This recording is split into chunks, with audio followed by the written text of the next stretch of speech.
Hello everyone, आज है 29 नवंबर और आज इस वीडियो में हम बात करेंगे इन्फीबीम एवेन्यू के बारे में। देखिए, 40 रुपए से भी कम कीमत का ये शेयर है और आज के दिन में गिरावट देखने को मिली है। लगातार ये इसमें गिरावट देखने को मिल रही है और ऐसा नहीं है कि कंपनी खराब है।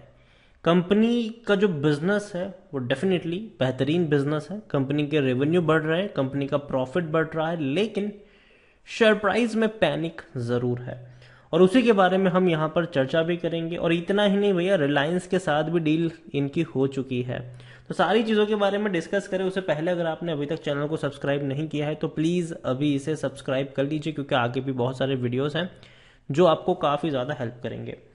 तो इन्फीबीम एवेन्यू 40 रुपए से भी कम कीमत का शेयर, आज भी गिरावट है और पिछले एक महीने से ये गिरावट चली आ रही है।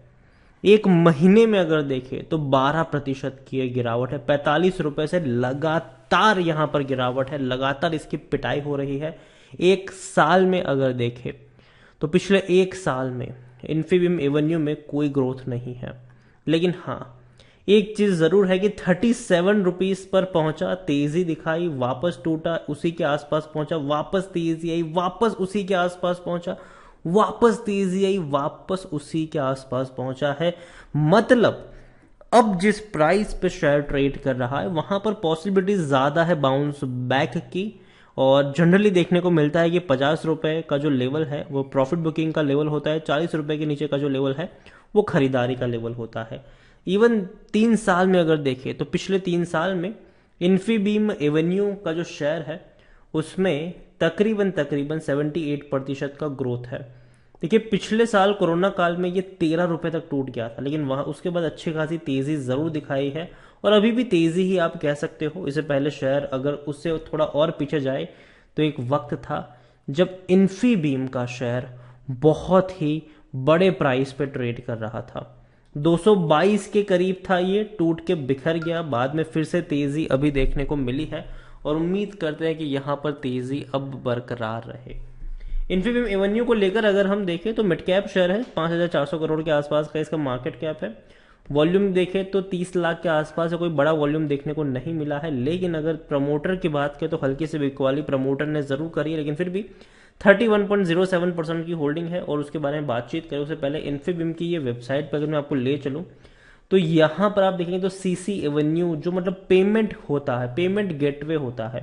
आप अगर कार्ड से पेमेंट करते हो, आप अगर ऐप के थ्रू भी कोई पेमेंट करते हो, तो यहां पर बीच में जो मिडलमैन का काम करता है वो है इन्फीबीम एवेन्यू।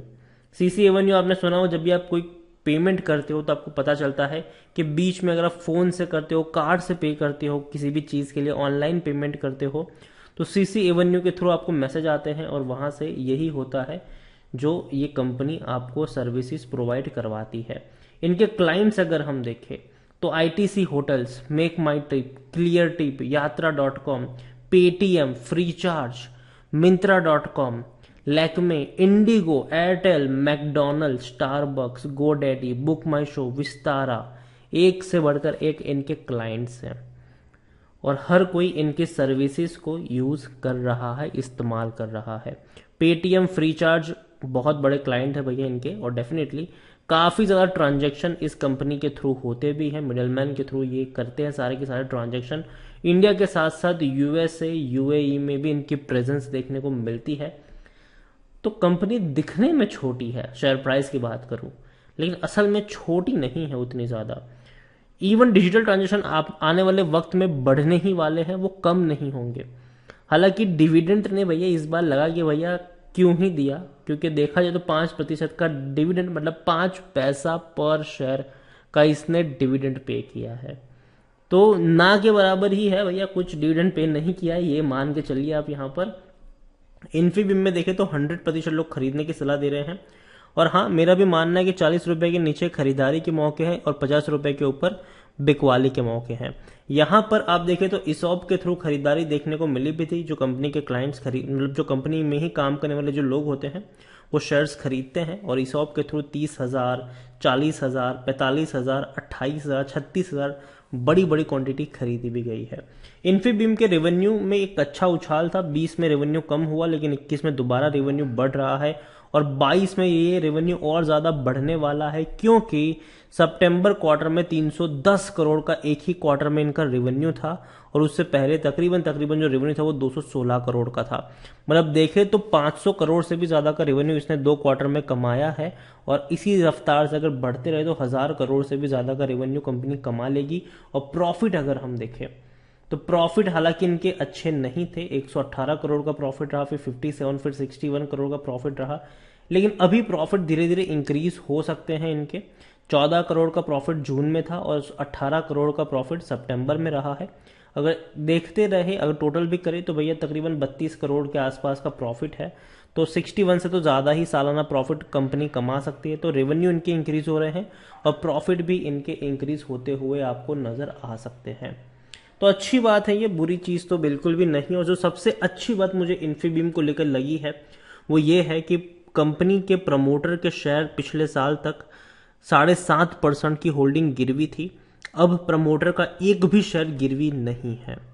खरीदारी का सही मौका, क्योंकि शेयर ओवरबॉट जोन में नहीं है। देखो इतनी बड़ी पिटाई होने के बावजूद भी अगर पी रेशो देखें तो महंगा है 76 का, जबकि सेक्टर पी 37 है, मतलब महंगा है ये, अभी भी महंगा है ये। लेकिन फिर भी 100% एनालिस्ट आपको खरीदारी करने की सलाह यहाँ पर दे रहे हैं और मेरी भी बाइंग की रिकमेंडेशन है। मैं यही कहूँगा कि 40 रुपए के नीचे खरीदारी के मौके हैं, लेकिन 45-50 का जो लेवल होगा वो प्रॉफिट बुकिंग का लेवल होगा, वो बिकवाली का लेवल होगा। फिर ज़्यादा लालच तब नहीं करना चाहिए कि नहीं अभी मैं इंतज़ार करूँगा 60 का, 70 का, 80 का, तब ऐसा नहीं करना चाहिए। तब भैया प्रॉफिट हो तो एक बार के लिए प्रॉफिट बुक भी करना सही रहेगा। दूसरी ओर अगर देखें तो भैया शेयर होल्डिंग में अदर पार्टीज 51.80% की होल्डिंग लेकर बैठे हैं। अदर पार्टीज बहुत बड़ी होल्डिंग उनके पास है, जबकि रिटेल वालों के पास कुछ है नहीं, मतलब उतनी ज़्यादा नहीं है, 10% से भी कम की होल्डिंग रिटेल वालों के पास है। ज़्यादातर होल्डिंग अदर पार्टीज के पास है, एफआईएल्स के पास है और प्रमोटर के पास है। तो इन्फीबीम मेरे हिसाब से कंपनी खराब तो नहीं है पहली चीज़, लेकिन हाँ खरीदारी के मौके यहाँ पर आपको ज़रूर मिलने वाले हैं और वो मौके हैं 40 रुपए के नीचे के। और अब यहाँ से जितना नीचे शेयर करेक्ट होता है उस लेवल पर आपको खरीदारी के मौके ढूंढने चाहिए इन्फीबीम में। लेकिन लेकिन लेकिन लेकिन लेकिन अगेन मैं कह दूँ, फिर ज़्यादा लालच मत करना। 45-50 का जो लेवल होगा वो प्रॉफिट बुकिंग का लेवल होगा, तो फिर अपने लालच पे थोड़ा कंट्रोल करिएगा और प्रॉफिट भी समय समय पर यहाँ पर लेते ज़रूर रहिएगा। इन्फीबीम की मैं बात करूँ तो हाँ पेमेंट सर्विस प्रोवाइड करवाता है और डेफिनेटली कंपनी अच्छा परफॉर्म फ्यूचर में कर सकती है। वीडियो को यहीं पे एंड करूँगा। पसंद आया हो तो लाइक करो, शेयर करो। चैनल पर अगर आप पहली बार आए हैं तो प्लीज़ सब्सक्राइब करें और इन्फीबीम एवेन्यू के बारे में आप क्या सोचते हैं वो भी आप मुझे कमेंट में लिखकर बता सकते हैं। Thank you.